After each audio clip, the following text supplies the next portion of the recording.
could ask that folks do start to congregate towards, if there are any remaining seats, we are going to get started with the speaking program. And for those not seated, so a comfortable standing spot. There's a lot of folks here. It's such a fitting tribute, so please just be aware, make sure everybody has a view up here, as we're going to have speakers up here at the front. All right, thank you everybody. My name is Rory. Chris and I here. Hello? We hear Okay, great. We're going to be helping to facilitate the speaking program in this wonderful tribute and honor to Andrew this afternoon. So again, thank you all so much for being here to share in such a special remembrance of Andrew and his life. So over the last few weeks, talking to Carrie, Sherry, and James, what we got from it was this is truly a celebration of life for Andrew. There will be tears, there will be laughs, but we really want to leave here remembering Andrew and taking a piece with him forever. What we see today is we're going to have different speeches by friends and family, and if there's something that I think we could all agree on with Andrew, there are probably two items that he'd want. One, he would hate this to be all about him. Sorry, buddy, you're going to lose that one. And then secondly, he'd want it to be efficient. And with efficient,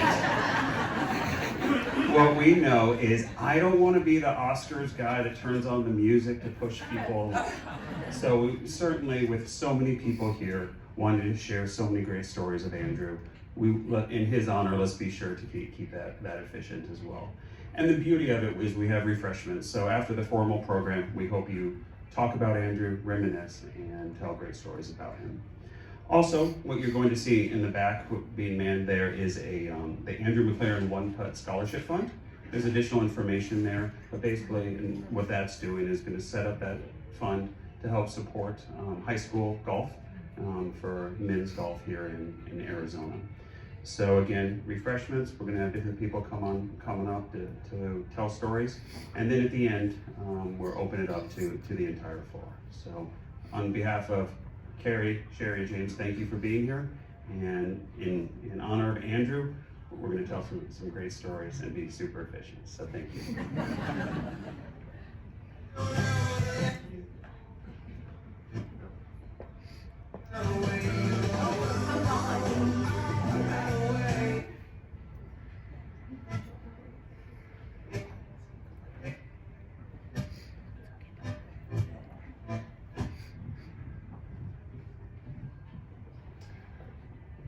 Thank you all for coming to Andrew's celebration of life.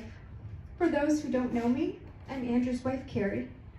Here with us today are family members, friends, co-workers, golf buddies, and adventure partners. Andrew loved his adventures, especially if there was a golf course or two involved.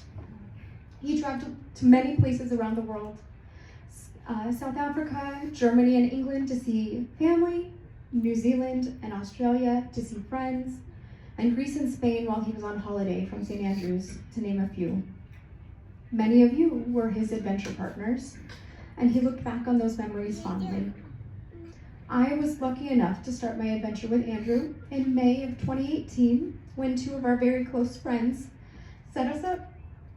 Some of our adventures included seeing Dave Matthews Band perform over 10 times, the last of which being in Manchester, England in April, car camping in Joshua Tree, Hannigan's Meadow, and the very windy Winslow with some friends, going on a 7-mile hike near Camp Verde a few weeks after we started dating, which Andrew so conveniently told me was only 3.5 miles, hiking the very challenging 22-mile Kalala Trail on Kauai when we were there on a birthday trip for him, and traveling to the tiny beach town of Laredo, Mexico with friends where Andrew got to show off his Spanish skills. Not all of our adventures revolved around car camping and hiking. We once took electric scooters down to the Desert Botanical Gardens for a food and wine festival with friends. Our date nights at home, eating pizza and salad and quoting Wedding Crashers and Happy Gilmore. Andrew quizzing me on the names of landmarks and where transmission lines were coming from and where they were going on almost every single road trip. when we took a leap of faith and adopted our dog Pearl after knowing her for less than 30 minutes. And our relaxing drives up to Pine Top, during which Andrew would try to explain all of the comedic golf references in the No Laying Up podcast, which still went over my head. Our greatest adventure, though, was getting married. We had what I like to call a 3-part harmony wedding adventure. Andrew wanted to keep the ceremony simple and efficient, in true Andrew fashion. And so on May 30th, 2023, on our 5th anniversary of dating, we were married in the Desert Botanical Gardens, surrounded by our parents. This ceremony is so special to us as Alex, Andrew's dad, was there to celebrate with us. Growing up, I always dreamed of getting married on a beach, and Andrew supported me in that dream, so we were married again on January 13th, 2024 in Maui. Our 3rd part of our wedding adventure happened here, with so many of you, just 10 months ago at our wedding reception. Andrew and I knew we wanted to celebrate with all of our friends and family, and I think we threw quite the party. One of our most recent adventures brought us to St. Andrews, where Andrew spent a year studying abroad during his undergraduate days. During this trip, I had the pleasure of meeting so many of Andrew's former golf team members, and having Andrew show me around one of his most favorite places, one of the places he felt most at home. Andrew brought his kindness, humor, knowledge, love, support, and passion for life into every adventure we embarked upon. And I am so lucky to be able to call Andrew not only my adventure partner, but my husband. However difficult it may be, I plan on continuing our adventures together, knowing that he's always there to guide me and quiz me all the way to the end of the world, as Dave Matthews would sing. Thank you all again for coming to celebrate Andrew.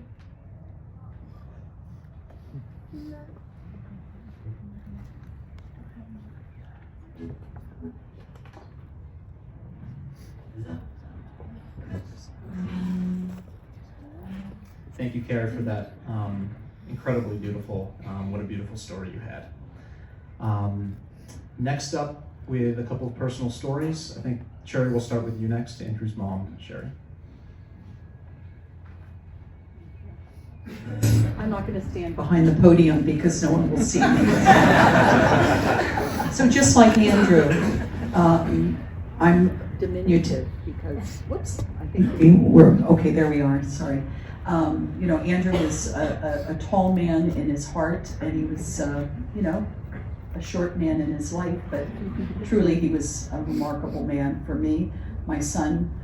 I think I can say the love of my life, and I miss Andrew terribly. But the one story, talking about adventures, that I'd like to share with you is there's this little town called McLaren near the Mull of Kintyre in Scotland. And I was so excited because Andrew was graduating. He was graduating from the University of Arizona, and he was in the Honors College, and I was invited to the Phi Beta Kappa Mother's Tea. And I thought, oh, I'm getting my pearls out, I'm ready to go, I have a nice new outfit, I'm so excited. And then Andrew tells me, oh, Mom, I got in the men's tournament in McLaren, and I'm gonna miss my graduation. Is that okay? And I said, as long as you have higher education beyond U of A and you walk, which he did.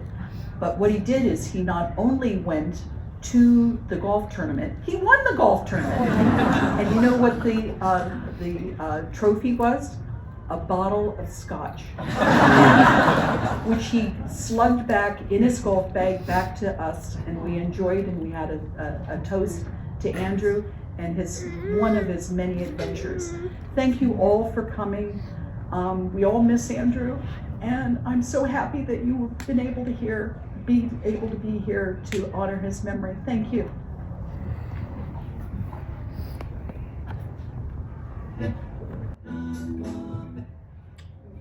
Thanks so much, Sherry. I was, I'll tell some stories later, but I actually happened to be over in Scotland as well when Andrew won that tournament. So the bottle of scotch, I don't think, I did not get to have any of the scotch. But he did show off. He also, I believe, won some Pro Shop chits, some money as well. And he had a nice red sweater that he bought with the McLaren logo on it. He was very proud to show that off when he did that. I think he still has that sweater. Yes, I would imagine, yes. Okay, James.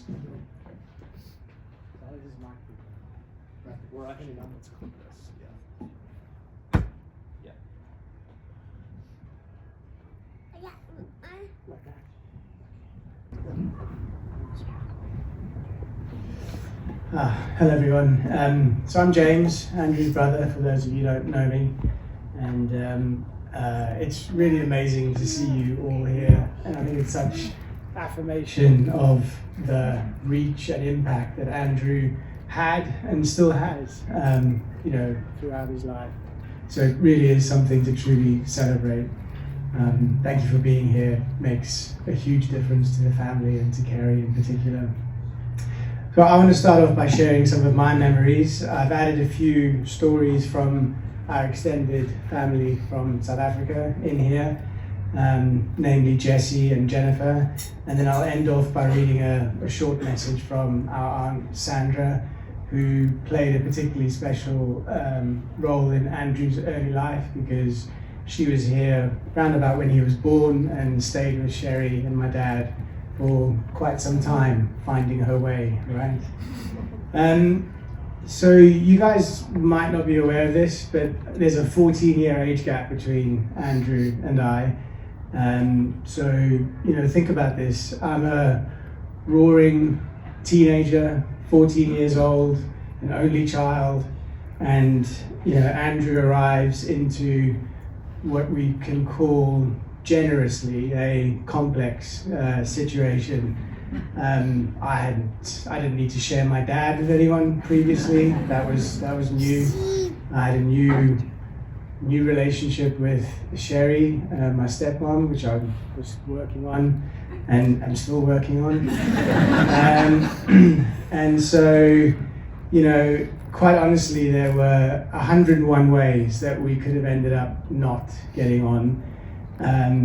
But I literally can't remember a single time that Andrew and I had an argument for any length of time, and it's just such a testament to his extraordinary character and his gentle temperament. And not just that, I mean, he was a determined and single-minded human being. So he went through various phases during his childhood. I'll touch on a couple that I remember very fondly. So there was the football phase. I'm a long-suffering Arsenal supporter, so I remember buying him a replica jersey, and he was into soccer for a couple of months, wore the jersey all the time, soccer fever every day, and that was great fun. Then he transitioned into his basketball phase. It was the Phoenix Suns and everything associated with them, plus hardcore court time in the middle of the day, practicing, his skills. And, he was not interested in any conversations about height restrictions that, apply to him and to me, to be honest, as well. And he was absolutely determined and dialed in, and not just to the skills side of the game, but also to the data. He was calculating 3-point averages on the fly, knew what plays were going to result in the best kind of outcomes. So, he had an analytical and numerical brain that was up and running from a very, very young age. It was very impressive. And of course, then he encountered golf. So the story from Jennifer, his aunt in South Africa, goes that Jennifer and Peter were visiting Sherry and Alex. Peter goes for a walk with Andrew down the Wash and sees the driving range on Osborne. He's an avid golfer at this stage and says to Andrew, "Why don't we go and hit some balls?" And the rest is history, really. The golf bug bit hard. And I think golf was the perfect vehicle for Andrew to express himself. You know, all that determination was channeled, his analytical faculties were fully engaged, his love of the outdoors catered for, and of course he had so much opportunity to deepen relationships with people that he clearly cared so much about, and look how many of you are here today, so that's really amazing. Lauren, my wife, and I shared a special bond with Andrew around humour, and in particular our love of Ali G and Borat. So going to see the Borat movie with Andrew remains one of the funniest experiences of my life, and I think it infected our vocabulary forever. Something along the lines of "Yakshamash, I like." So Andrew was always super generous with his time. He took us to Suns games, on so many hikes, to his favorite Mexican places to eat, to Rehab Burger, to name a few. In fact, one of my abiding memories of Andrew, and it certainly came through in your speech as well, Carrie, is what an intrepid explorer he was. You know, he was forever jumping on a plane with his friends, going to see places, or coming to see Lauren and I wherever we would decided to move to. And he really enjoyed hanging out with Ruby and Grace, his nieces, who loved him so much. I mean, he visited us multiple times wherever we were. So in South Africa, he came and spent lots of time with us, and took the opportunity to meet up with our extended family. Jessie in particular remembers all the thoughtful conversations that they had when he would go and visit her. And he would do crazy things like, pop over to Zimbabwe to go check out Vic Falls and then, come back again. When we moved to San Francisco, he was there. When we moved to Berlin, he came to see us multiple times. So I just think it's really inspirational how he dedicated that time and just got it done. The last time I saw Andrew properly was when Carrie and he came and visited the UK last April. I picked him up from Heathrow. We had such a great lunch at home together, and then I drove them to Windsor to kick off their holiday. I really had hoped for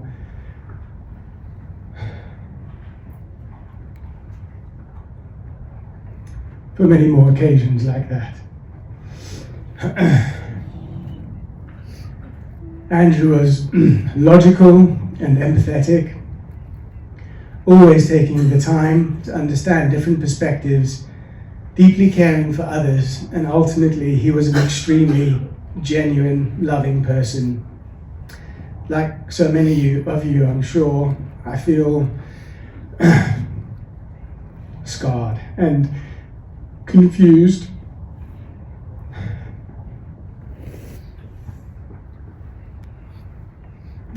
by Andrew's sudden, unexpected and senseless passing.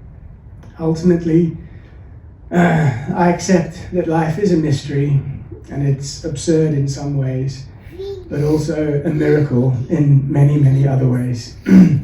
So let's celebrate Andrew by emulating the way that he lived his life. Remember to take time to love and help those around you. This is my commitment to remembering and loving Andrew forever.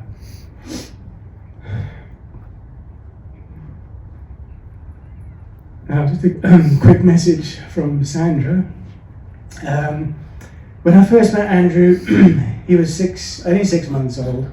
I distinctly remember his mop of blonde curls and Alex throwing him into the air or tossing him around, much to Sherry's horror. He brought immense joy to everyone he met. Some of my favourite memories when I lived with Sherry and Alex was babysitting Andrew. Andrew had an extended family in South Africa with whom he maintained a close relationship. He would visit occasionally, sharing stories about the US with his little cousins.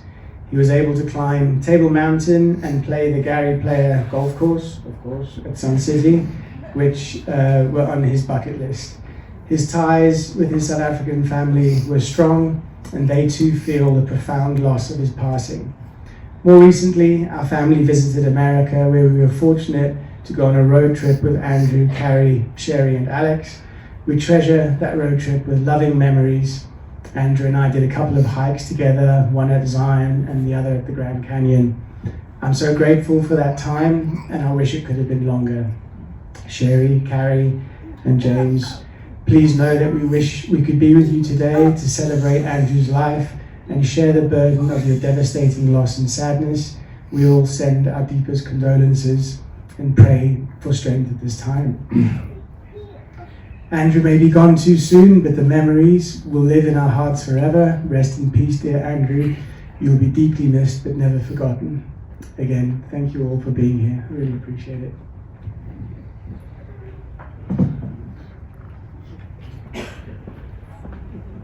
Thank you, James.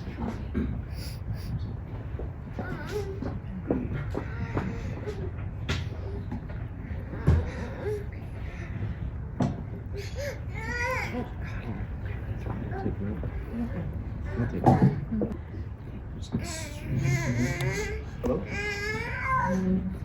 Hello? Okay, here we go. You can hear me, right? Yeah, okay. Just switching microphones here. Carrie, Sherry, and James, thank you so much. Just incredible memories and incredible stories from those who were closest and loved Andrew the most and whom he loved the most. Okay, so I think next up we have the boys on the agenda. Is that right? Yeah. I see some of them out there. Michael, Josh, Dan, Josh, Sam, Charlie, Jeff, maybe not in that order, or all of those, but I think we'll start with Michael Zeman. Your name is first on the list here, so there we go. And just as a reminder, I think this is being recorded for those who are not able to be here in person today, and so we are asking for those who will be speaking for the remainder of this afternoon to please clip the microphone so we can better capture the audio. Cool, hi. My name is Michael Zeman, along with Andrew and many of the other fellows just mentioned, co-founder of the Golf Ball Whacker Guys and Foo You text crew, all well represented tonight. And I had the distinct privilege of calling Andrew my best friend for 23 years. And like so many of you in this room here, also spent a good amount of time living with him in the best deal in Scottsdale, having that room on Osborne, where we had so many amazing memories. And like Chris was saying, it really revealed a lot of the things we already knew about Andrew, but seeing it up close, the efficiency was next level. All of his shirts were lined up by color, and his shoes by size and style. Never seen anything like it, and now I do the exact same thing. So there's a lesson learned, because it's efficient, it's smart, it's good. He would do more before I woke up at 8 a.m. than I would do in the rest of the day. He crammed so much stuff into one day. But one of most things he was principled about related to efficiency on the golf course, which is he hated slow play the most. For someone who loved the game of golf so much, he wanted to spend the least amount of time possible doing it, which I found so fascinating. There's a lot of stories of him being perturbed on the golf course because it was slower than he would like, but I want to apply that principle of slow play to a couple of stories from high school, if you might remember. We had a Spanish teacher named Mr. J, and Mr. J used to spend the beginnings of class a lot of the times talking about his recent trip to Hollywood, where he would talk about how he hung out with Adam Brody and members of the OC cast, backstage at Jimmy Kimmel, and it would just drone on and on. So one day he was telling one of these stories, and it was maybe 5-10 minutes long, about how so-and-so big reveal was going to happen on the OC this weekend, and we should all tune in, and he met Misha Barton, and she was a wonderful gal, and Andrew just said, "Mr. J, are you ever going to teach us Spanish?" Shut him up real quick. The other time was senior year. We were taking an AP test, and we're all in the room, and the proctor of the exam was again taking her sweet time in getting the exam papers out to everybody. And you can see Andrew just kind of getting a little twitchy. He wanted to take that test. So eventually she passes out the paperwork, and we take the test. And Andrew's one of the first ones done. And he walks up to the desk to hand in his answer sheet. And while other people are still taking the test, looks at this woman and goes, "I've had a lot of proctors in my day, but you, lady, you take the cake." And then he walked out. And I respected that so much. He was efficient, and he was above all else a character. And I love him, and I miss him very much. And in the interest of efficiency, I will pass the mic to the next person. Thank you, Dan? Dan? Charlie?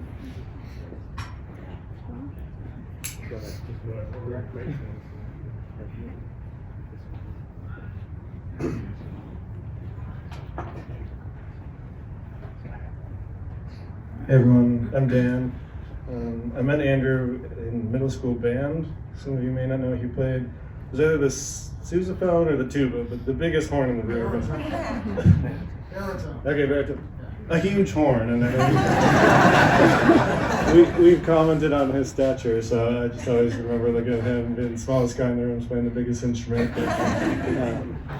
And then, through high school, he introduced me to the game of golf. Actually got me a gig at McLaren Ranch. We cleaned the pro shop once a week for unlimited golf, which is the best deal in town. And there's a hole there, number 3 on the pine course. There's water all up the left. I remember one day I hit my drive right into the water and walked generously up the fairway to drop my ball. And I had found a 2-iron at Goodwill, and of course it's perfect time to hit the 2-iron and hit the ball directly back into the water. And I looked over at Andrew, and he always wanted the best for the people he was playing with, so he kind of looks at me like, oh man. But I cracked the biggest grin I could and heaved that 2-iron as hard as I could directly into the lake. I don't remember anything else about that day, but we always reflected on that moment. Then I also went to school in Tucson with Andrew. We formed a squash club together. But the thing that I remember most about those times was one day walking to class. There was another friend who we were just taking a walk in the morning, and he pulls a flask out of his jacket. He goes, "Hey, you guys want to pull?" And I was like, "Maybe." And he was like, "Absolutely not." And I think that's a credit to him. He was always focused on doing the right thing. And then I moved away for a number of years, and when I moved back to Arizona, I gave Andrew a call, and he was right there, ready to play golf. And so many of you I've met in the last 7 or 8 years, and I can say that during these times he's definitely become one of my best friends. And I'd say that this course here is probably one of his favorites ever. And I was there the last day that he got to play this course. And speaking of slow play, we played the front 9 in like 90 minutes, super fast. And then we got to the back 9, the groups were stacked up like 3 deep. It was going to be a half an hour before we could start again. And we kind of looked at each other and said, "Oh, well, why don't we take a rain check on this one? We can do it again later." And that was the last time I'd seen Andrew. So I guess what I could take from this is you should always play the back 9.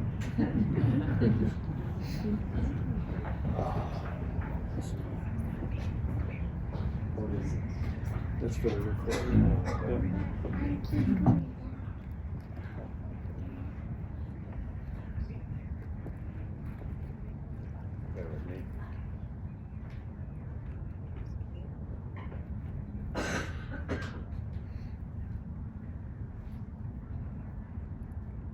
This is really embarrassing.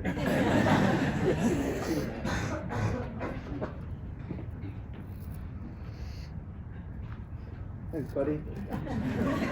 Hi, my name is Josh Porter, and I'm Andrew and I were and always will. We were best friends, and I met Andrew because I kept hearing all this. What I thought at the time was just complete and utter BS. Oh, Andrew McLaren, he's so good at golf. Like, there's no way you could beat him and all this. Come on. It was very fitting though. We tied.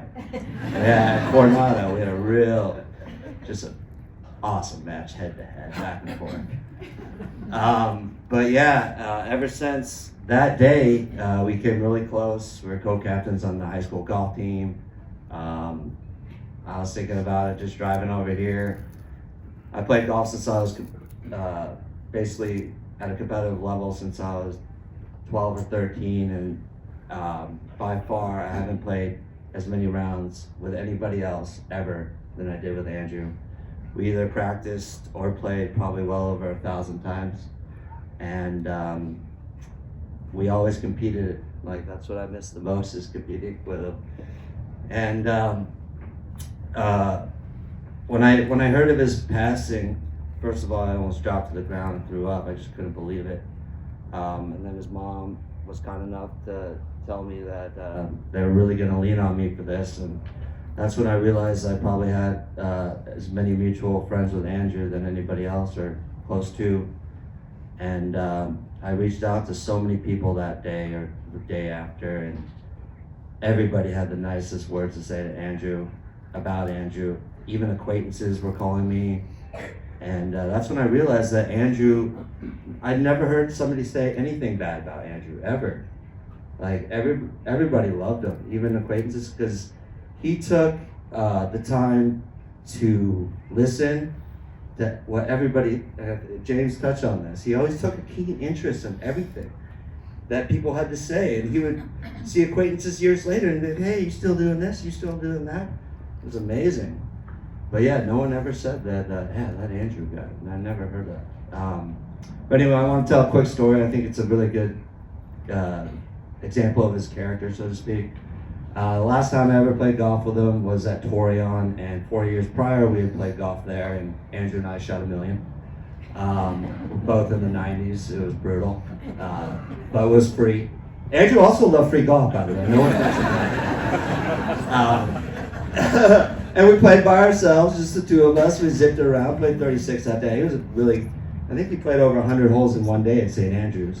I did the same, not together, I did it with Charlie over there. But yeah, we played Torreon, and it was with Josh Schoen was there, and Dan Hubner were there, and third hole, of course, is nobody in front of us, nobody behind us, but this twosome or threesome rolls up, and Andrew's 4 years ago, he hit this brutal duck hook, and he kept in, and on the first or second hole, he did it. I'm thinking, oh God, here we go again.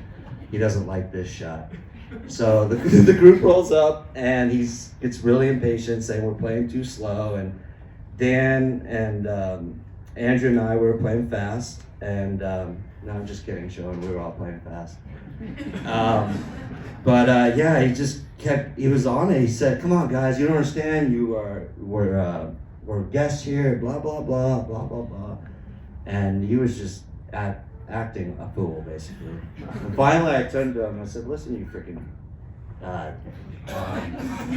you could either keep acting like you could either shape up or keep acting like the way you are, because you're only benefiting me."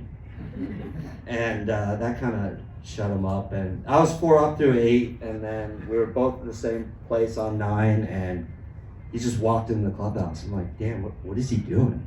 He's like, oh, he just needs to cool off and better himself, I guess. To go 5 down through 9, you got like 0 chance of coming back from that. But I thought it was really admirable that he did that. And he came back, he was a little settled down, and he had a beer, and that was also astonishing. He only had 1 beer. I mean, come on. But yeah, he grinded out the backside, and he almost beat me on the backside, but there was, oh man, part of me wishes that he would have beat me that day. And that's what I'm gonna miss about Andrew, because he was the #1 competitor. I loved him to death.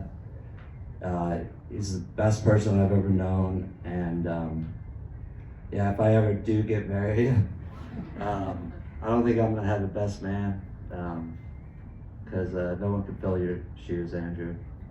They're too small.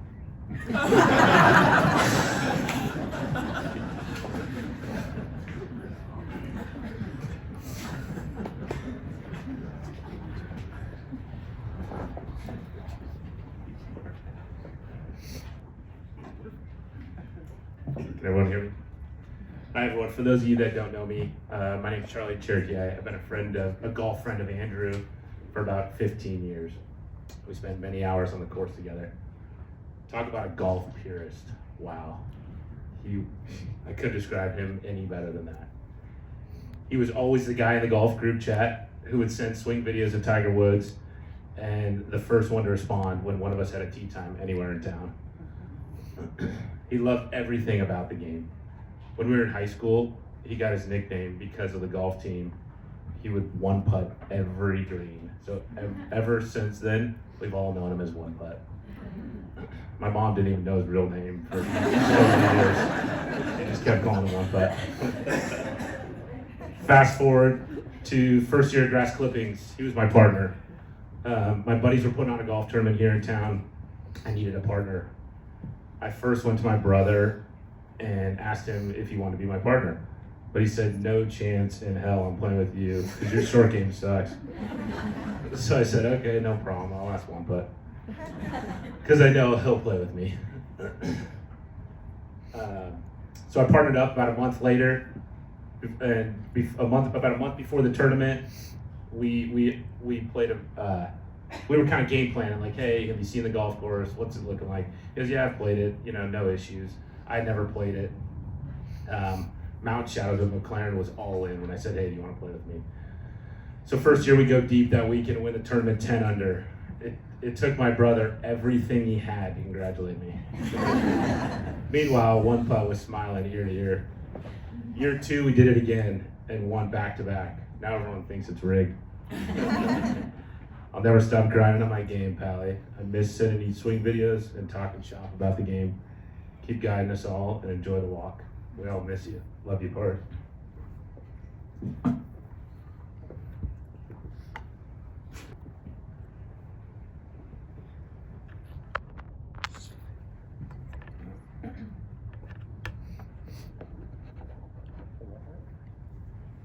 All right. Yeah, for those that don't know me, my name is Joshua Schoen, and Andrew was one of my closest and best friends for at least 20 years.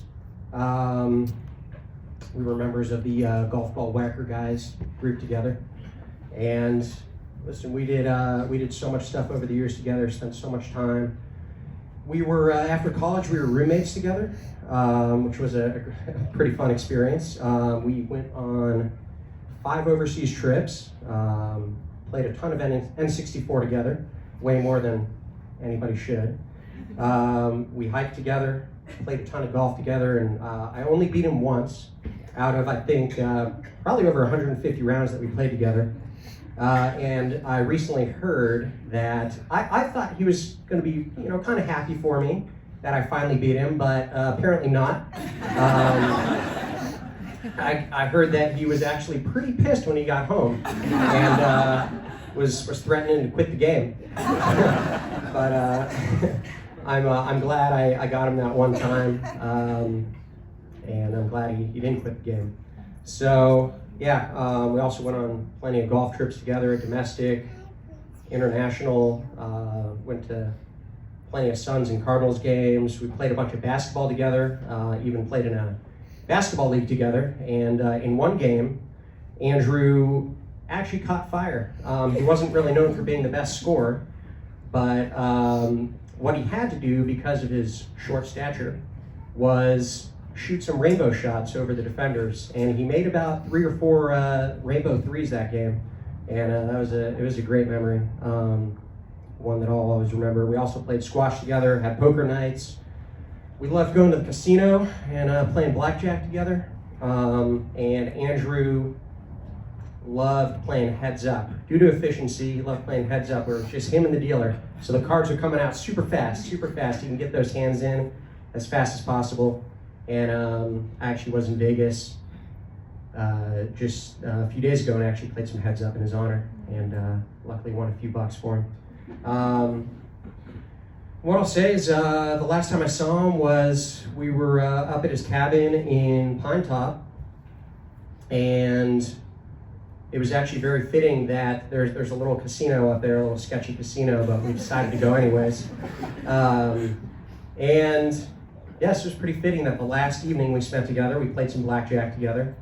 And the last day that we spent together, we played golf together. So, very fitting way to go out. You know, obviously didn't realize it'd be the last time doing any of those things. But yeah, you know, he was one of my oldest and closest friends, and I'll always miss him. I mean, I miss him a ton. Always will, and you know, I've even been dreaming of him actually. One dream recently, he was driving a sweet white convertible, and so I know he's having a good time wherever he is. And love you, buddy, and think about you every day.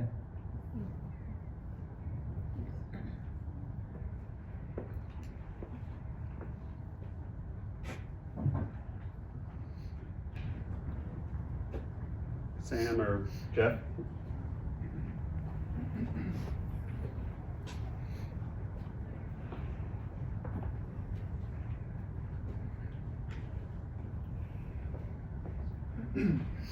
So, had a couple stories here, but I'll just share one in the interest of efficiency.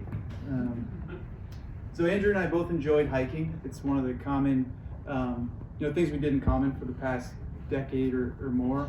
I didn't play golf like a lot of the other guys, so it was a good opportunity for us to keep spending time together. We would hike Camelback often. We basically had a standing weekly hike early morning for periods, years at a time, when the hiking season was good. We also took several trips up to the Grand Canyon, a couple, just the two of us. And we would hike rim to rim up there. We talked about Andrew and his love for stats. We both used to geek out on exercise stats, and I getting ready for this speech, I looked back through Andrew's Strava profile. Strava is an app that will track all of your hikes or bike rides or runs or walks, and I think his profile really paints a great picture of who he was. Wherever his adventure was, whether he was traveling with Carrie or on his own, he made a point of exploring cities by foot or by bike. So there's some great pictures of London on his Strava there. I'll just share one quick story, of a hike we did together back in 2017. Andrew and I and a friend decided to do a big hike in the Grand Canyon. It was a 30-miler, so it was pretty big one-day hike. Andrew had planned the route, and he was in really good shape at the time. There's virtually no drinking water available for that hike. Competitive nature and myself and my friend were like, yeah, we can do that. We'll try to keep up with you, Andrew.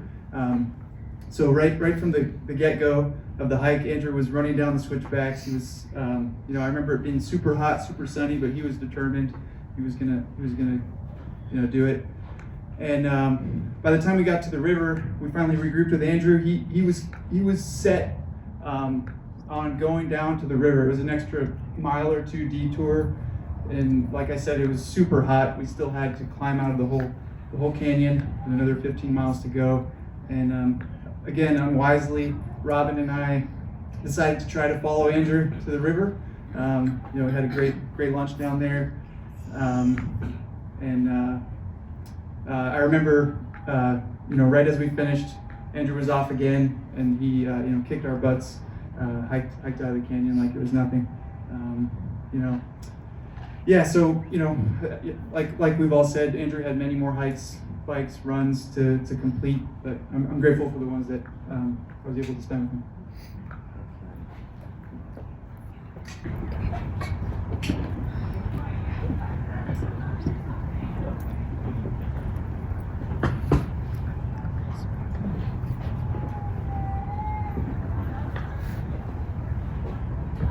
Hi everyone, I am Adam. I didn't know if I'd speak today because I didn't know if I'd make it through this, but everyone's held it together so far, so we'll see how I get through it.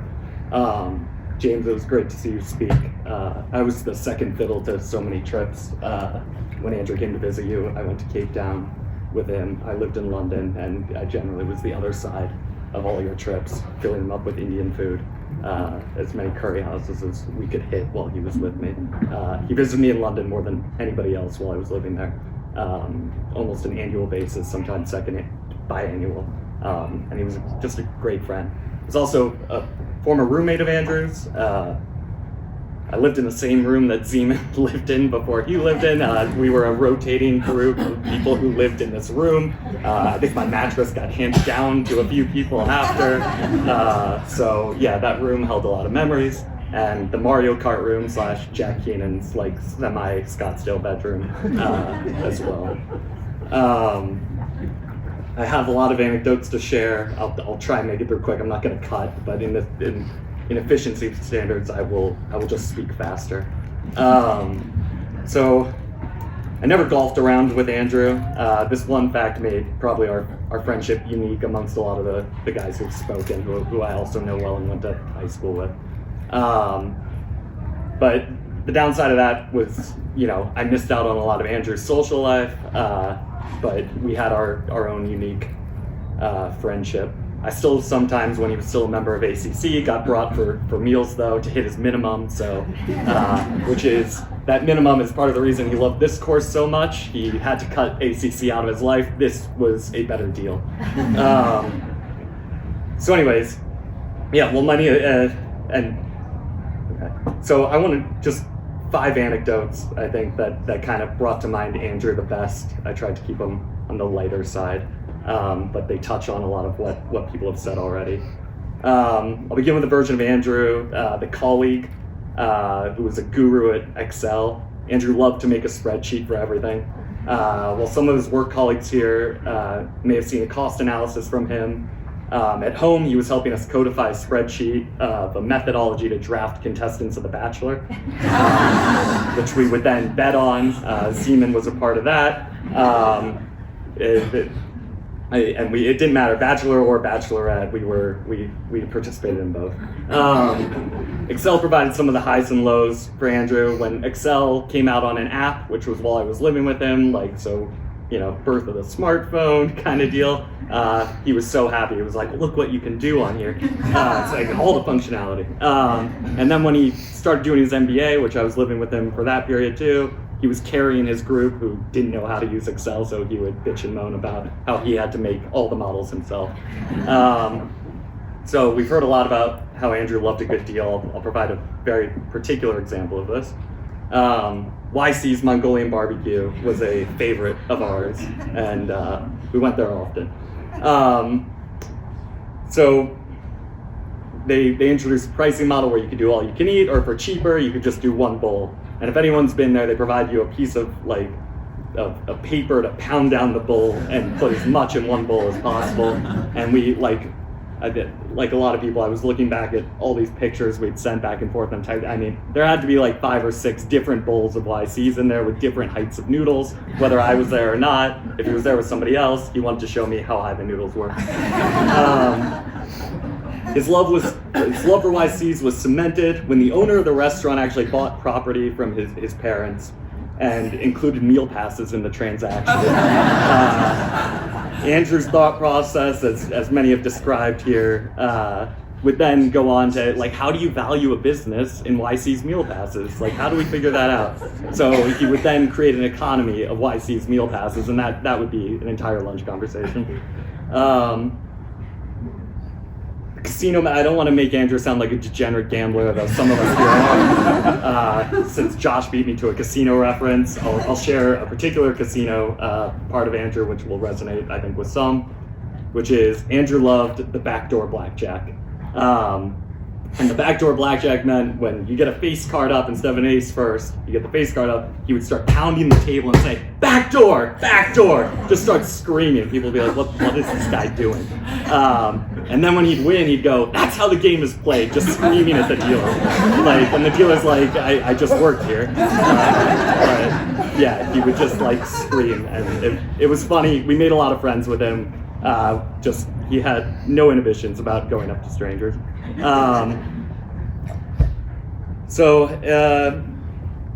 say, just the St. Andrew Consulting. I don't think anyone's mentioned that when Andrew gave it a go and starting to do his own consulting project, and a lot of people have talked about how he liked to fix things, efficiency, and he started this, and I thought it was a great idea.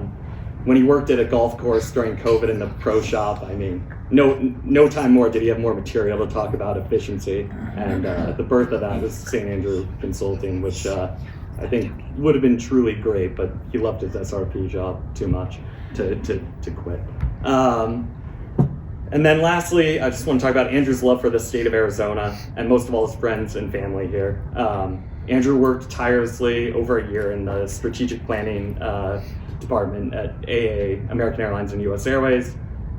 He knew ultimately American was going to get pushed out of, or US Airways was going to leave, and thus his job. And he still worked tirelessly, helped tie up the merger. Some of his work made it to DEX, which went to board meetings and secured actually the deal. And when the job left, he wasn't surprised. He had done a lot of the legwork to make it happen, and he ended up at SRP because he loved the state. He didn't want to leave, and he knew SRP wasn't going to go anywhere. They're not picking up the canals. So to close, kind of the mosaic of the person Andrew was: a husband, son, friend, fully dedicated to the people in his life, which I think everybody here has expressed well, and just incredibly selfless. I'll miss Andrew for the rest of my life, whether it be the hundreds of Costco lunches, truly hundreds, raw reverse happy hour, we loved a good deal again, and they did it late at night, comedy shows, his selfless help with my career, life advice, going to Old Town bars, getting into near fights, going to South Africa, Hawaii. We had a hell of a run. And I'll end with, since he has a lot of Jewish friends and loves a good deal, and myself included, I'll end with something from Judaism, which is, we say in Hebrew, may their memory be a blessing. And I'm really thankful to have so many memories of Andrew to look back upon.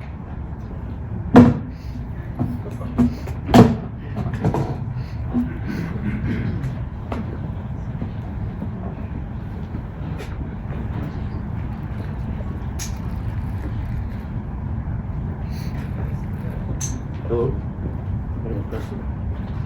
This is working? All right. For those of you who don't know me, I'm Jeff Campbell. I'm not part of the golf group. I'm very close friends. For all my life, I've known Andrew since I was 35 years ago. Is that right? So Andrew's basically been another brother to me, or a brother to me. So anyway, I don't have anything planned, but what's been weighing on me since Andrew's passing is that for the last 5 Christmases or Thanksgivings, Sherry's been telling me and Andrew to go play golf, and we've done it maybe twice out of the last 5 years. But it's just I wish we had more time.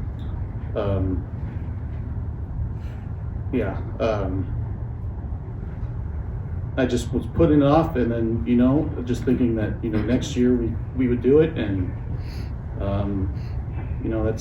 that's not the case anymore. So just don't wait to do things. That's my take. I don't know.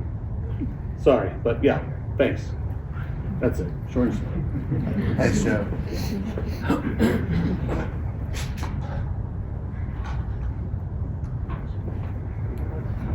Alexander to read a poem.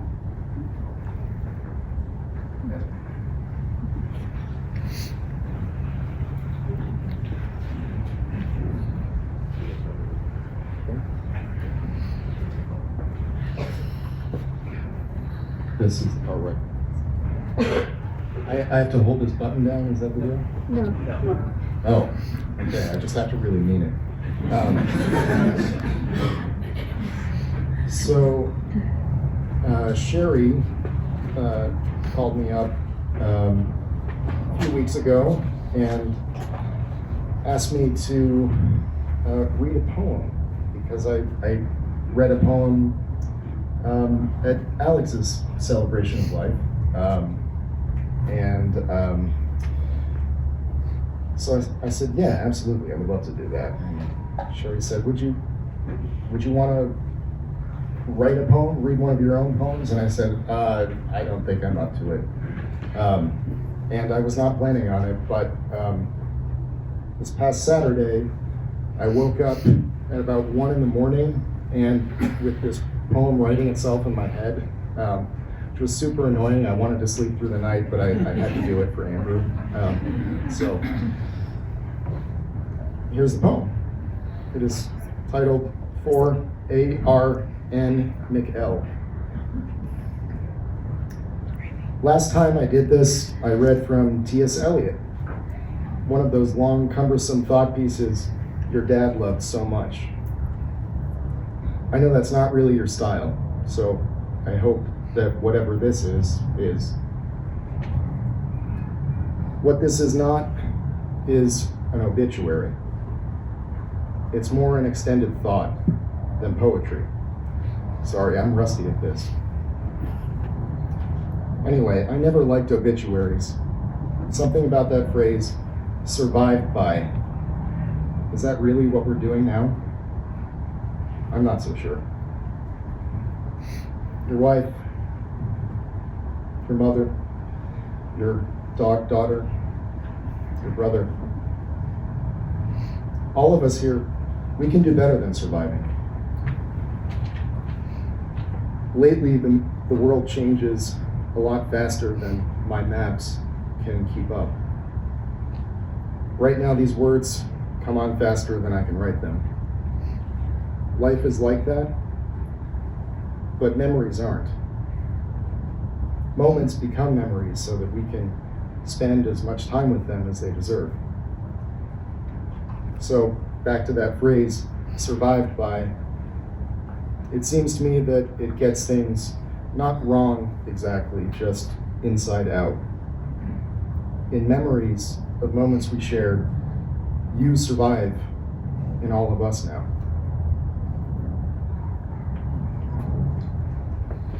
Thank you.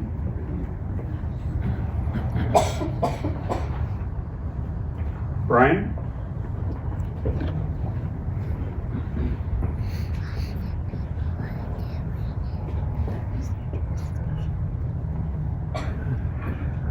I had the pleasure of meeting Andrew back in August of 2012 when he started working at Salt River Project.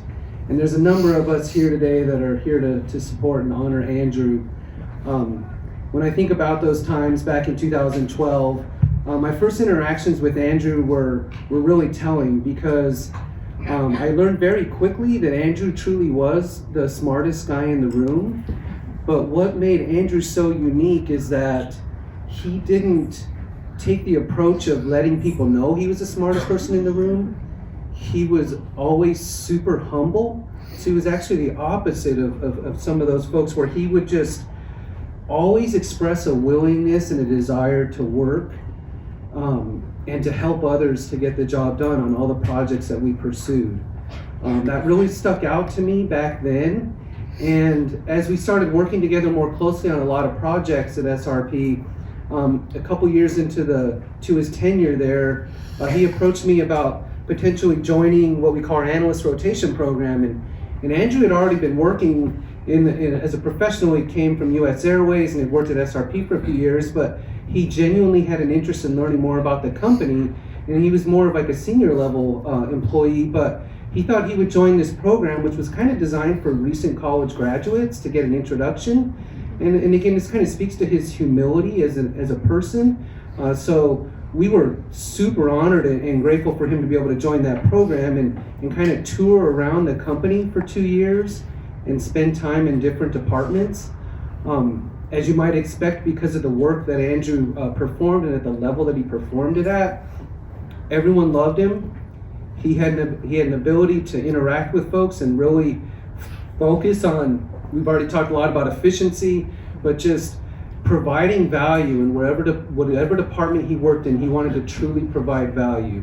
And so when he came off that program, a number of us were basically fighting to try to get Andrew into our departments. And I worked in the finance area at the time, and we were lucky enough to get him back in the finance area. And as we worked together in the subsequent years, he tackled so many major projects for SRP. It's really hard to kind of narrow down some of the big things that he did. I just truly marveled at the way he approached work. Technically, I was his boss for a lot of his career, but I never honestly viewed it that way. Andrew was somebody who created his own work and honestly did not need any direction. He was terrific with data. We had 50 years of financial data at SRP and literally thousands of lines of spreadsheets on our power plant performance, and Andrew just ate that stuff up. One of my favorite things to do would just be to go by his desk and just say, hey, what are you looking at? What are you working on, Andrew? And he always had something really interesting that he would dig into and analyze.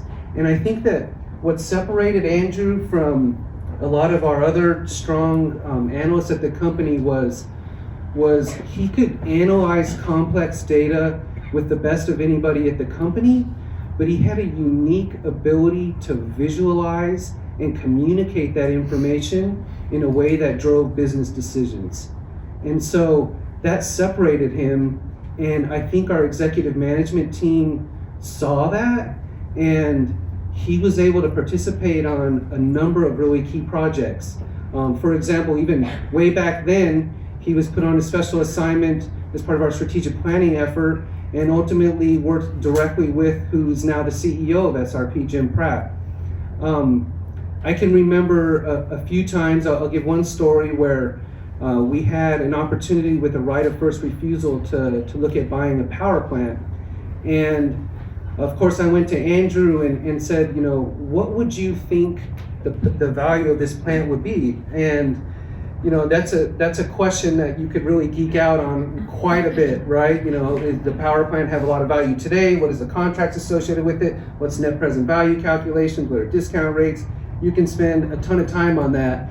And ultimately, Andrew did his analysis, and it was incredible to see him put his brain to work to think about that. And he came back and he told me that he thought the power plant was worth $448 million. And I looked over all of his numbers, and I kind of didn't want to be super precise because there was just so much variability on what that plant might be worth. And so when I communicated to our then CFO and executive leadership, I kind of I gave them a range.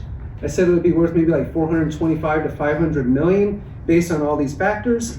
But then on the side, I talked with our CFO and I said, hey, Andrew thinks it's 448. And he's like, okay, that's great. That's what we will plan to in terms of lining up our financing. And then a week later, when the company called back and said, you know, the terms of which we could buy the plant under our right of first refusal, I'm not kidding, he came back and told me, he said, that price in which you could buy this plant is $448 million. It was the exact amount that Andrew had calculated. And, you know, there are a ton of stories out there that could demonstrate Andrew's analytical prowess, just like that I can spend time on. One other story that I thought would be really important to share is Andrew had such a way about approaching his professional work that really helped him to make an impact with people. There was another project where he took the lead to do an analysis of whether we should look at closing a power plant. And if you can imagine, that sort of work involves people, their jobs, their livelihoods. And you could view it as, here's this finance guy who's just going to kind of crunch numbers and maybe give a recommendation for what management might pursue. And Andrew did that work, but he did it in a way that he was very careful and prudent about developing relationships with people who worked at the plant. And he actually became very close friends with the plant manager. And I always remember that because it just speaks to the type of person that Andrew was. He was, again, super smart, but super humble. And his approach to work was a model for so many of us at SRP. On a lighter note, I have tons of memories with Andrew. We've talked a lot about his athleticism. There were groups of employees at SRP that would regularly hike Camelback. So they would meet at Camelback and hike the mountain. Andrew would run from his place to Camelback and then basically run up the mountain. And they were like, man, Andrew's like a mountain goat. It's hard to keep up with him. I remember distinctly hiking into Superstitions with him, and we were having casual conversation hiking up Flatiron. And about a quarter of the way up, I'm thinking, are we racing here? Because like, it was really hard to keep up with him. And he was just casual about it, just kind of chatting, but I thought we were racing because he was just so fast. I think also a lot of us at SRP will remember Andrew because he had quite an appetite. I always prided myself working with him and working in areas wherever there was like a departmental lunch. People kind of knew me as the guy that was kind of like the trash can, so they would if they had any food left over, they would come to me. But when Andrew was around, I mean, him and I were competitive. If there was food left over, we were getting after it, and Andrew pretty much could eat anybody under the table, which was incredible. So I'll always remember those days, including going to YCs and having competition around who can smash the meat down in the bowl the best and then stack the noodles as high as you can. A bunch of us will remember that. You know, Andrew had such an impact on SRP professionally. I honestly could say that the hole that he leaves at SRP, I don't think will ever be able to be filled in quite the same way. His work was used on a regular basis by so many people within the company. When I was lucky enough to get the CFO job last spring, the first person I talked to when I got the job was my wife. The second person I talked to was Andrew, because working together for over a decade, we always dreamed about what we would do if we actually were able to do some things like prepare financial materials that would go to the board each month and stuff like that. And I'm proud to say that all the financial data that gets presented to our board on a monthly basis is the direct result of what Andrew put together. I present that every month, and then every time I do that presentation, I think about him and the work he did to prepare those materials. He led the effort to do all of the education around finance in preparing and communicating a lot of our education materials to employees. He just had such a unique way to visualize the information that would be so helpful. So I'll certainly miss him on a professional level for sure. On a personal level, it's hard for me to think about. I have one really good memory that gives me comfort, and that is, you know, just a few days before he passed, he spent time at a golf course teaching my twin boys that are 14 that are just learning how to golf. He spent time just teaching them and giving them tips, and he showed up and he didn't even bring his own clubs. He just was there to help them. And they were kind of timid, and but he was so nice and he was so helpful to them. And I remember he was teaching one of my boys, he was kind of doing a drill with one of them, and he was trying to explain it, and he's like, oh, well, let me just grab your club and I'll just go ahead and hit it. And he hit the ball, and he just freaking crushed it, and as you might expect. And I remember after that night getting back in the car to drive my boys home, and you know, like I said, they were kind of timid around Andrew, but when they got in the car, they were just like, bro, that dude's the GOAT. That dude's the GOAT. And he was. And so I'd just like to close by saying, Andrew One Putt, or Andrew the GOAT McLaren, we will certainly miss you, and may you rest in peace. Thank you.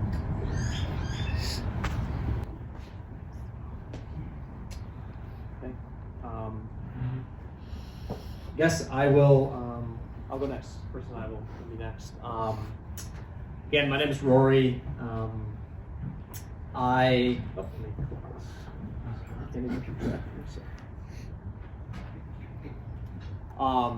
was privileged to meet Andrew. We heard a lot about his adventurous spirit, and what for me was the beginning of a multi-faceted, but at that time, definitely the adventure of a lifetime, studying abroad in St. Andrews. So I am a golfer, if you haven't got that part yet. St. Andrews it was absolutely living the dream. A lot of golf, not a lot of class, but that was strategic, certainly. And met Andrew in the fall of 2007 at a social for the men's golf club at the University of St. Andrews. I saved him his contact information in my old Nokia phone. He was Andrew Golf in my phone. First I was like, oh, here's just someone else I can play golf with, and I had absolutely no idea, in a positive way, what I was getting into for the rest of our friendship. There's so many stories I could tell, but I think for me, what I keep coming back to is, in many ways, how fitting it was that the last time, I don't live in the area, so I'm from Boston originally, I live in Washington, D.C. now, but the last time that we spent together was in April. Carrie mentioned the trip to St. Andrews. We had shared an Airbnb with another one of our friends as well, with a reunion of a lot of the St. Andrews guys, and how fitting it was that the beginning, and I don't even want to call it the end, but the last time together of our friendship was in that place that's so meaningful to Andrew, to me, and really just was deep in the soul. He also, it was mentioned earlier how much Andrew loved Arizona. So we were Americans over there and kind of, living the dream. And then over the years, every few years or so, it seemed like I would, find my way back, go to the Phoenix Open. We would call it the Open, just to tweak our British friends who, the Open Championship. No, we called the Phoenix Open the Open.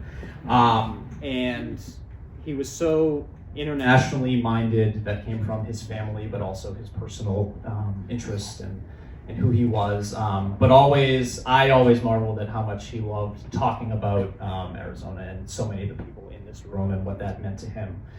And over the years, so that was 2007, we were just there in April of this past year. I'm so glad that it seemed like while we were a constant presence in each other's lives, every couple years when we would get together in person, it seemed like there was another layer to our friendship that emerged, whether that was personal, our families, professional, golf, whatever it was.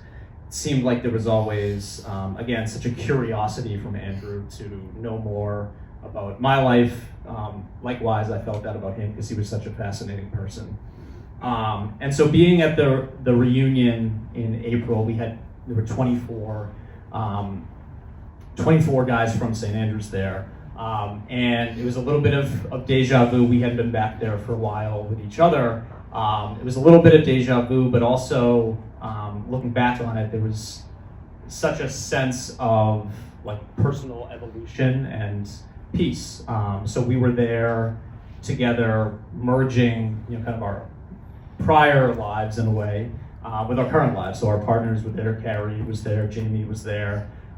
We got to share that together, and we were the same people, but we were so different in a positive way in so many ways. One just funny story, there was one, St. Andrews has a ton of pubs and bars. When we were there as students, there was just one, you could maybe even call it a nightclub called the Lizard. A lot of nights ended there. It was fitting that when we were there in April, the Lizard had long since closed. It was now it's a day spa now. And so rather than being there until 1 a.m. the night before, we were in there one of the mornings after having been out, and we were recovering together and talking about how we couldn't quite do it like we used to be able to do, but literally just in the same walls, like, oh wow, isn't this ironic that we're here now? So I'm so thankful. It was such. I do have a couple messages to read shortly from some of the other guys from St. Andrews, and so I'll share those. But and they feel it the same as well, that we were so honored to have been able to share that trip together in April with all those memories old, and then we made so many new. So just to close, Andrew, I think, will always be, in some ways, Andrew Golf to me. But that's not just what he is. I'm so thankful for how much more we got to know each other and got to see of each other. I'm sad and devastated that there won't be more to that, but I also think about it and it's really hard for me to think of anyone I've ever met who had a life so well lived as Andrew. I'm so thankful to miss him every day. Yeah, thank you.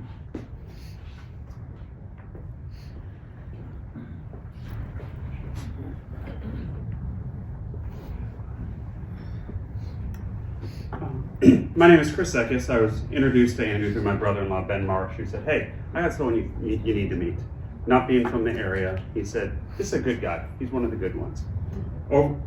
Since that time, I probably played a couple hundred rounds of golf with him. And during those rounds, you don't really remember a lot of different conversations. But for whatever reason, in his first love of golf, I remember him talking about trips, where he wanted to go. And 30, 60, 70. Andrew turning 30, Sherry turning 60, Alex turning 70, and how they were planning and trying to figure out exactly where they were going to go. And I look back on that, and life gets busy. We all worry about kids, jobs, whatever it might be, but we need to take a step back and have something to look forward to. And I think Andrew always has something to look forward to. And at that time, it was his first love of golf. And I was fortunate enough then to see him with his time with his true love, and that was with Carrie. And what I was able to see in Dave Matthews Band. Carrie already mentioned it. For you all, that's a band from the mid to late 90s. They still travel, 30 years on. They have fire dancers. And Katie and Carrie are definitely fire dancers. So we all went to a concert, and I really haven't found a wall I couldn't talk to. So we kind of go in there having a good time. And during a Dave concert, a 4-minute song could last about 20 minutes. I'm good with 4 minutes. It's the jamming out when Katie and Carrie are in a trance. Can't do that. Gotta move on. Well, there was another fire dancer next to me. He'd been to 150 shows. So he turns to me, he's like, dude, my Mike's Hard Lemonade's out. Can you go get me another one? I was like, I don't know. He's like, hey, I'll give you $20. I'm like, absolutely. Andrew sees it, get a thumbs up from him. As that concert went on, there was a random stranger standing next to my wife. And she turns to her and says, that guy, he's one of the good ones. And Kay says, excuse me? She's like, he's one of the good ones. You could just tell that Andrew was and is one of the good ones. So if there's anything we take from all of this is, be one of the good ones. Do it for Andrew. When you're out, you're about, give a smile, give a wave, but be one of those good ones that Andrew truly is. Thank you. Next we have William.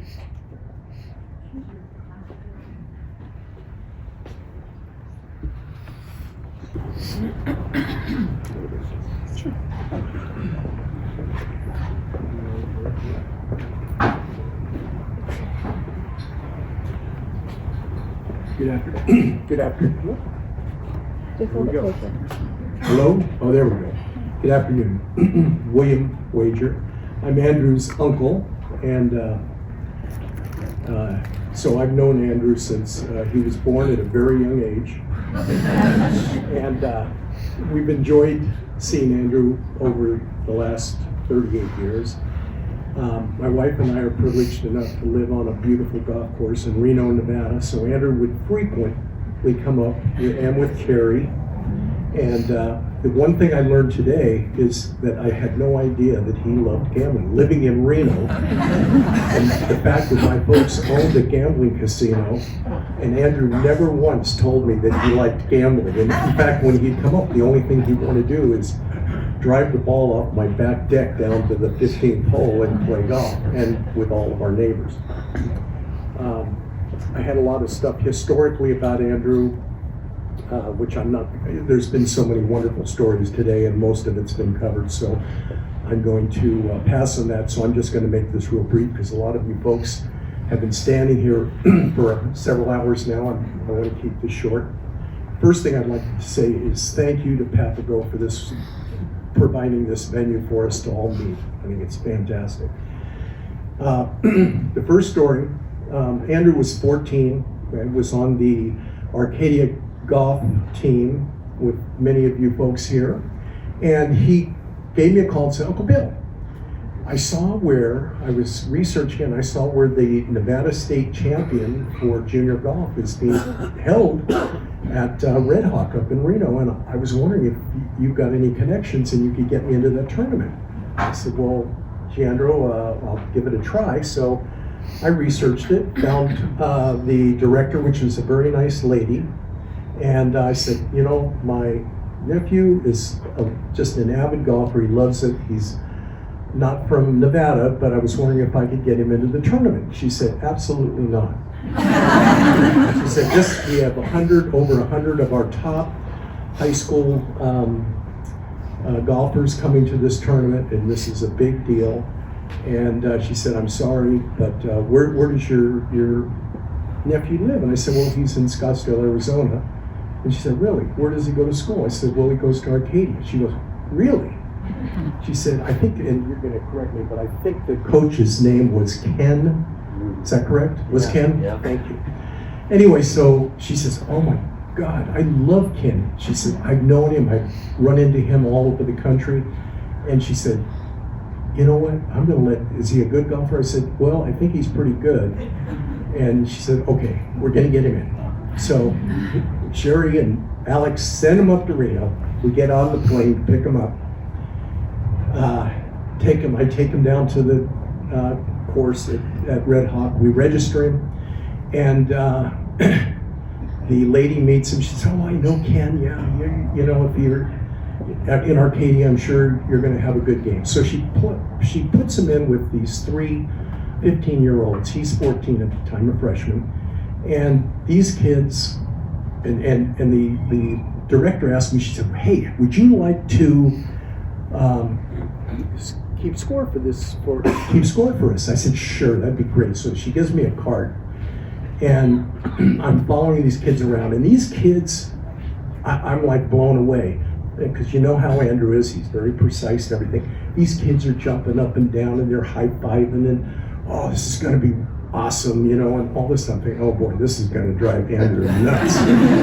So first hole is a par 3.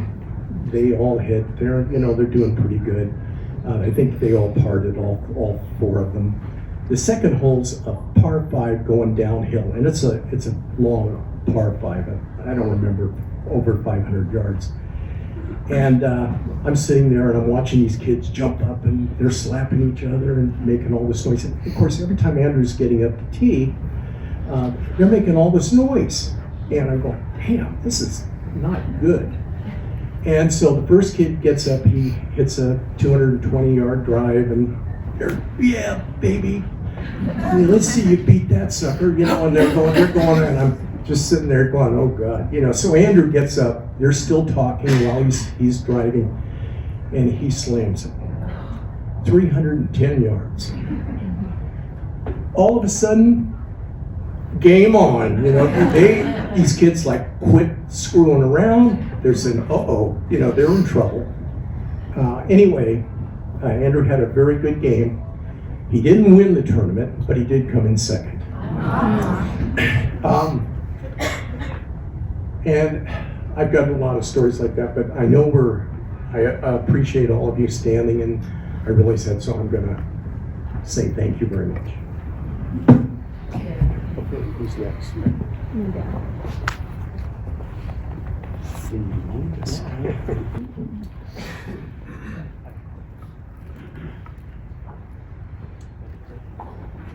Hi, I'm Carrie's dad.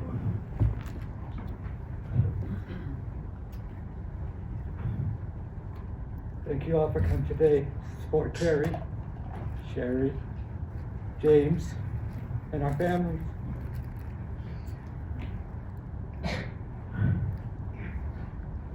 Our families love Andrew. We will miss his smile and his good nature. I want to thank Andrew for the Ryder Cup trip that we made. It was one of my favorite memories, so will be. Even though we got our butts kicked, we still had a good time. And I'm sure you're up in heaven playing a few rounds with Arnold, Payne, Sevi, and all those up. He was, and always will be, our son-in-law, and forever in our hearts.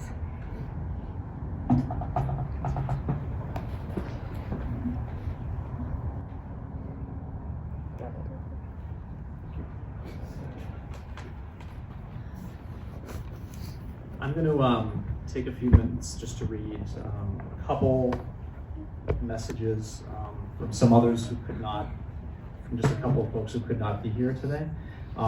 So Andrew and I have a dear friend, Mike, we call him Rolo, who's in New Zealand. Kiwi Mike, some of you may have known. He's been to Arizona. He's been here.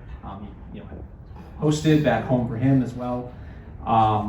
So I just wanted to. He could not be here today for very understandable reasons, of course.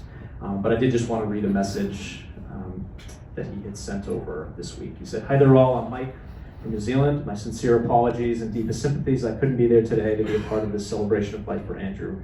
I'm really thinking of you all on this day. I first met AMAC in the summer of '09, and boy oh boy, what a summer it was. I had just moved to St. Andrews, the home of golf, and was about to have the best summer of my life. When first meeting AMAC, I thought I had a fair idea about golf and the history of it. But I was wrong. Major champions, who won what tournament, Tiger's wins, what Tiger was wearing, courses played, you name it, he had so much knowledge about it all. AMAC initially was there for a couple of weeks visiting, but ended up staying the whole summer. Thanks to a fake student ID, he seemed to have fudged and got a Lynx ticket for the summer. Geez, did that lad play some golf.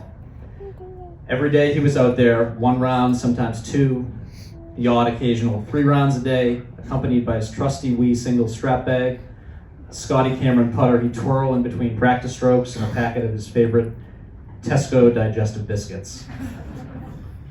Some of my fondest memories that summer were the times he, Rory, and I spent on the links in the evening, getting in our beloved dark times. Jube sneaks without paying, practicing on the links locals range. We were simply living the dream, to go back and do it all again. My first round on the old was with AMAC. I can still see us walking down the last hole together now, about 10 p.m. at night, with him telling me to soak it all in. It was so special. I witnessed him birdieing 5 of the 6 holes one evening around the loop on the old course. We worked the grandstand together at the '09 and 2010 Opens, and we're so lucky to share some iconic moments together. I had the pleasure to host AMAC, Josh, Mike, and Brendan down here in New Zealand in 2013. We were lucky enough to play Cypress Point together in 2017. It was so amazing to be all together back in St. Andrews last May for our 15-year reunion, reminiscing of the good old times. It was awesome to witness AMAC on that dance floor again. I just loved his energy and enthusiasm. He's one guy who I truly admire. As if he saw an opportunity to do something, he went for it. So many great memories to look back on and share. Life truly is so precious. I'm really missing.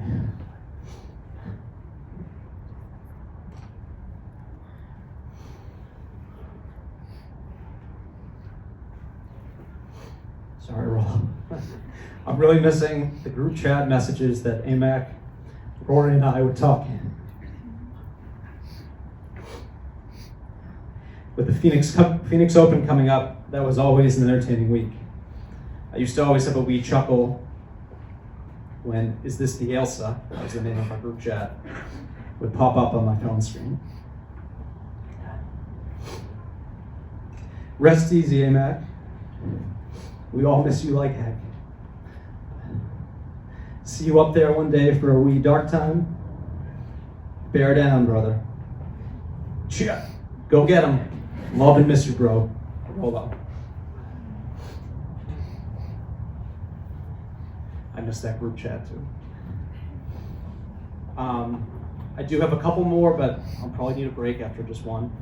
This one's a short one, which I think we'll all appreciate. This is from our friend James Gill, who's also a Kiwi from New Zealand. You might also notice a different names for Andrew from this group. We actually didn't, I have to say, we actually did not call him One Putt, at least as far as he knew, because I was thinking about it. I think we all muttered angrily something about one putts when we were playing him in matches, and he would do that to us. But A-Mac or Andy Mac. James said, although I only knew Andy Mac a short time, I have fond memories of the golf and drinks we shared together. He was always keen for a dark time, and he lived his life in St. Andrews like it was his last day. Whenever I play a twilight round of golf, especially in the wind, I think of Andy Mac. May he rest in peace, both Gilly. I think I'm just going to power through here. Tom Knoll, who also helped organize the Noli, who helped organize the reunion in April. Andrew, or AMAC as his university friends called him, was a cherished friend to so many during his years studying and golfing in St. Andrews. His golf game was exceptional, but it was his personality and zest for life that stood out. Whether it was deciding on a whim to play 100 holes in a day, playing the old course in darkness with a beer in hand, or finishing leading player for the golf team at the national championships, Andrew's presence left a lasting mark on Scotland and everyone fortunate enough to call him a friend. Our reunion golf trip in St. Andrews last year turned out to be our final time together, a memory we now hold even closer. It was a joy to meet Carrie and see how happy they were together. Andrew will be deeply missed. Our heartfelt condolences go out to Carrie, Sherry, and all of his family and friends during this incredibly difficult time. And then just one more message to share. This is from Duncan Melville, who's in Canada right now. Andrew, you were such a ray of light in the lives of everyone lucky enough to meet you. I was fortunate enough to spend one hell of a year with you at the University of St. Andrews, through both the golf team and our shared residence at University Hall, and then our connections in the years following. You were an incredibly kind soul, perhaps the kindest. There was not a person who didn't love sharing a meal in your company. You had an undeniable passion for the game of golf, but also an appreciation for the history and recognition of the privilege and duty that came with playing at St. Andrews. And above all, you put a smile on people's faces. Your smile was, and will forever be, contagious. I'll forever remember your 100 hole in a day challenge at St. Andrews. I don't know how your hands, feet, and other bits managed it. And your ability to follow an 86 on a sunny day with a 68 the next day in rain and gusts was remarkable. You took the joy in playing it as it lies. I'm devastated your beautiful life was cut short so soon, and my heart is so heavy for the thought of all the wonderful memories you and Carrie had ahead of you. Forever your friend, Duncan. St. Andrews was such a special place. Our group was, just as everybody here from Andrews' home friends were so tight. Just an incredible bond, and we're missing something. So, let's see. James, did we do? Okay, James, that's right. James already read. Diane, would you like to come up? I saw all the guys coming up with phones.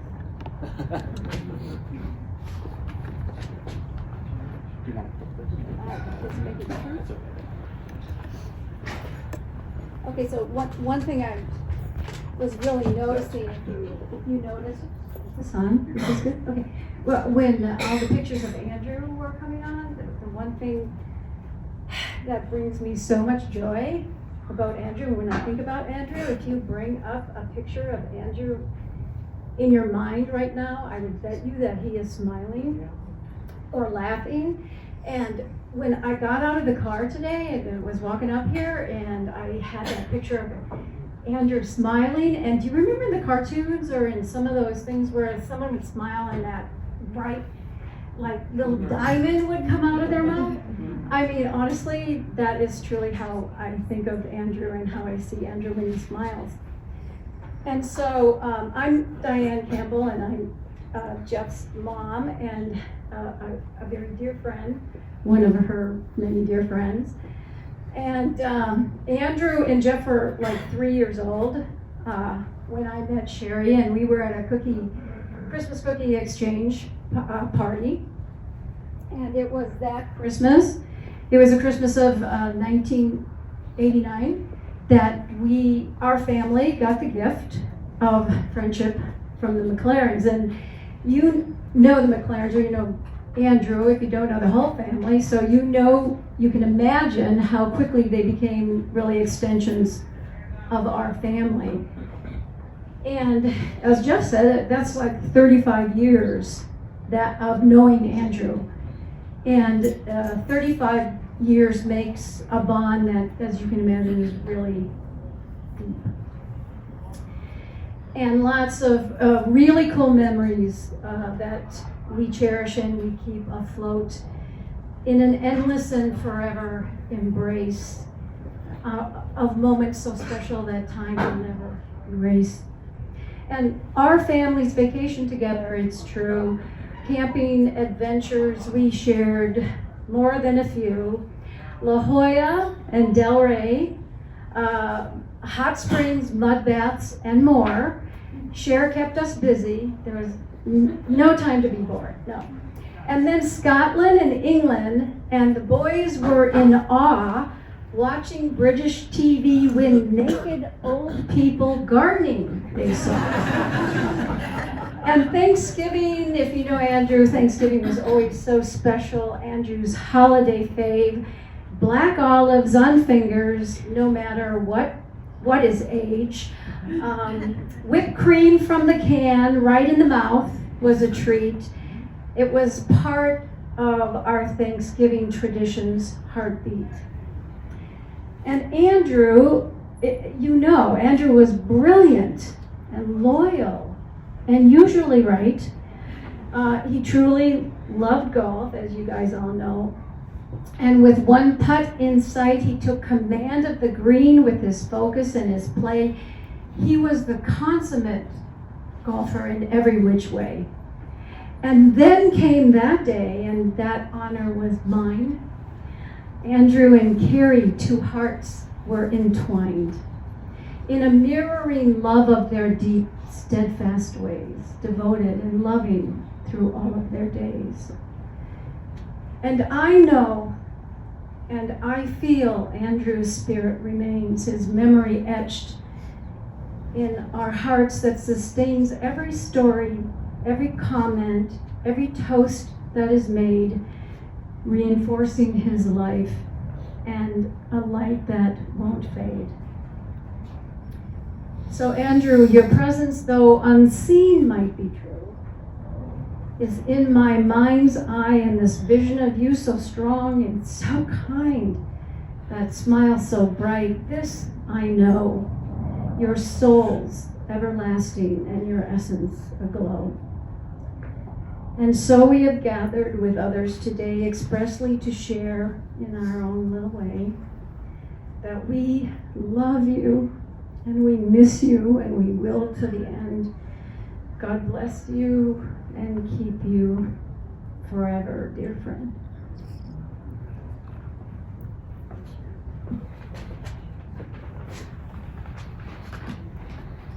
Neil? And real quick, Dan, you mentioned the loss at the Ryder Cup. It's debatable, but Andrew loved America. But he wasn't too upset when Europe won. And so he'll be okay come this fall season.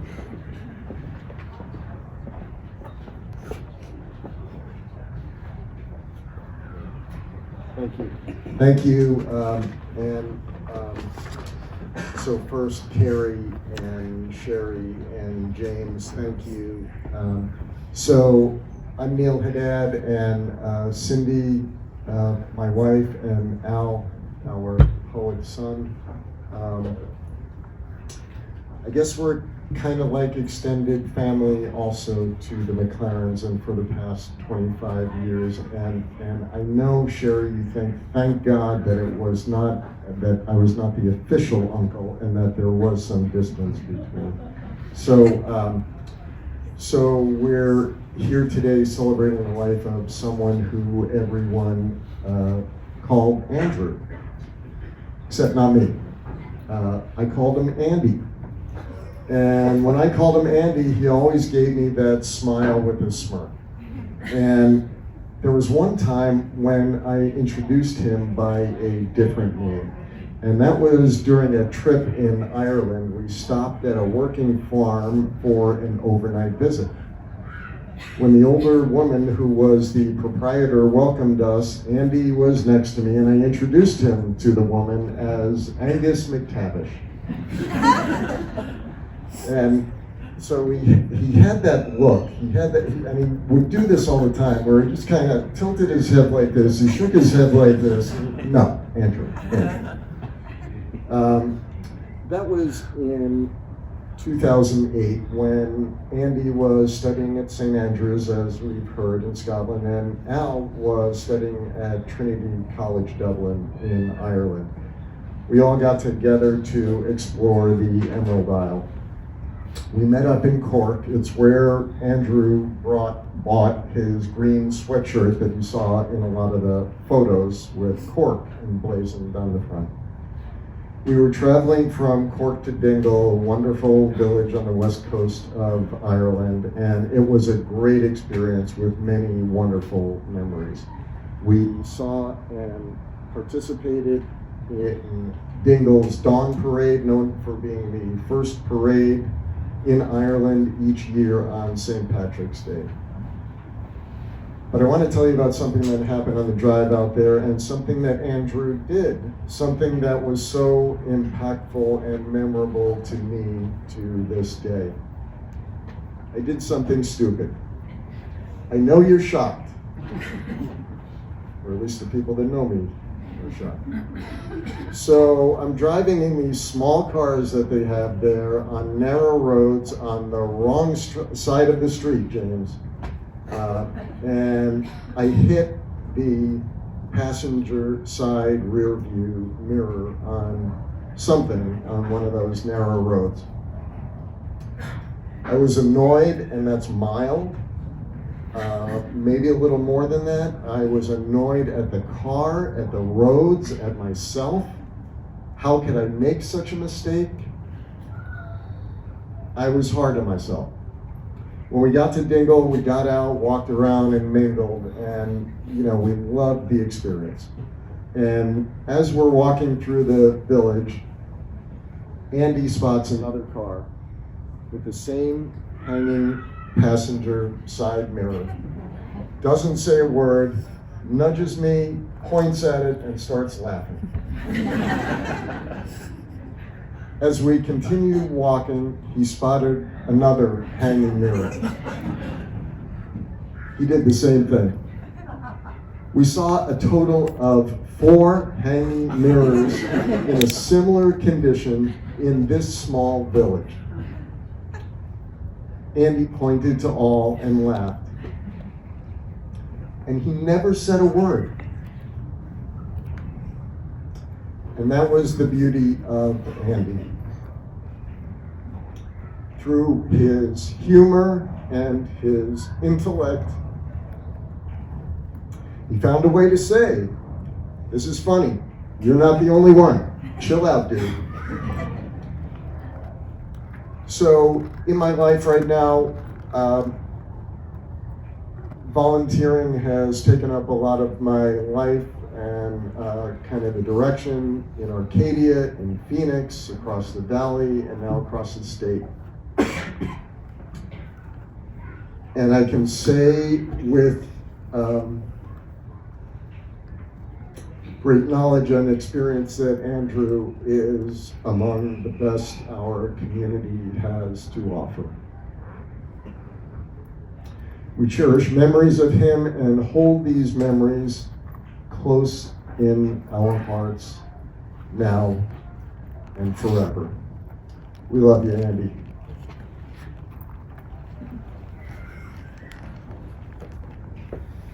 Thank you all for spending the time sharing stories. I think we can all agree Andrew is an amazing person. We were all so lucky to know him, to love him, and now it's our responsibility to keep his memory alive. So I hope to see many of you in the future keeping that memory alive. So we have a few more minutes to open it up for anyone that may want to come up, tell a story, and as Andrew says, keep it efficient. So I know Jack stopped me, wanted to come say a few words. So if you do have something that you'd like to say, just go ahead and line up on each side, just so we can keep that moving there. I'll try to make this quick, but I'm Jack. I know many of you. Andrew and I have known each other for the better part of our lives. We really got close when Andrew was always ahead in math, and we ran out of math in middle school, so they put us on a short bus to go to high school to take math. I think Andrew fit better on that bus than I did, but it was, you know, I really got close with him there. We went to high school together. You know, I'd like to say I've always been a great influence, but Andrew was the one that was a great influence on me. You know, I don't have much to say about any time that I or someone else may have gone streaking when we were in high school, but I do remember the somersault that Andrew did during graduation to a whole new world, and how enthusiastic he was with that. You know, we went to college together. He was not only did he make countless friends there, but he was an honorary member of my fraternity. He spent countless nights over there, and every time I run into one of those guys, they're always asking me about him and how he's doing. We lived together after college for a number of years, like some of the other guys in that house that they mentioned. And then I went off to med school after that here in Phoenix, and he became one of the other guys in that class. Went out with us all the time. Every time I run into one of them, they ask me about him. And that's, you know, the same goes with, he's known every one of my ex-girlfriends. And there's a few. And he's been friends with them, and they would all consistently tell you that not only then, but now, they liked him way better than me. So, you know, and that's the underlying theme that that really sticks with me, because, you know, if there's one thing that I won't be able to replace, it's my close friend that's been there through every stage of my life, you know, since we were in grade school. But what sticks with me is the impact that he had with every person he came in contact with. And I think that's kind of the underlying theme that I've heard here today. I see so many of you. I mean, I had to park up on the dirt in the parking lot and make my own space. I mean, it was packed out there. But he, you know, there's other people that wanted to be here tonight that I've spoken recently on the phone. Craig, Simon, Seth, Max. These people really tried to make it here. They don't live here, but they were willing to try to do it. And I made it last minute. I was fortunately able to make it work. And I would have been devastated if I wasn't here, but again, the thing that I think is most impressive is he lit up everyone's life that he touched. And because of that, we're all better for it, and you know, it was a blessing to have him. So.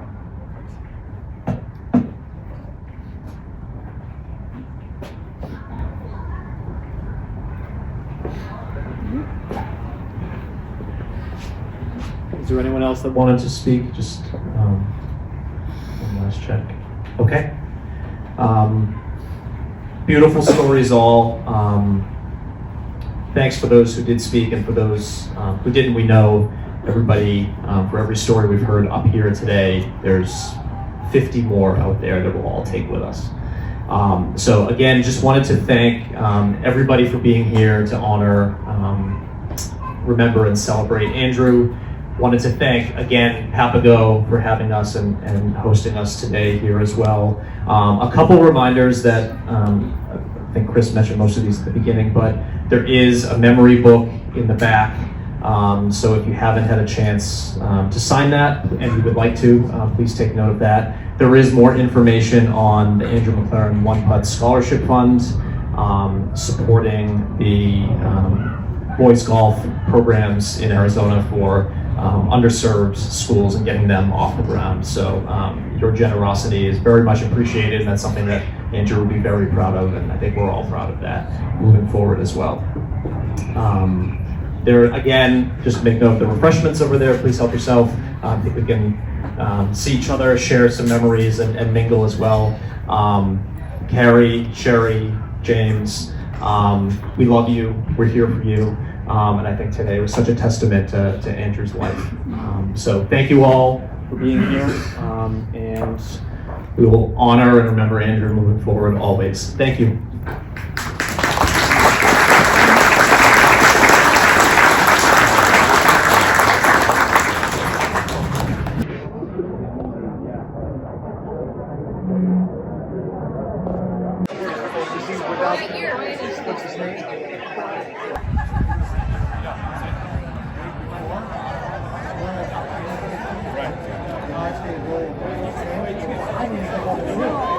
So, 19 stroke came in, I know.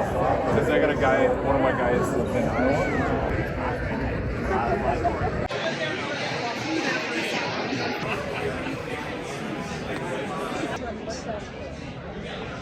Championship belt.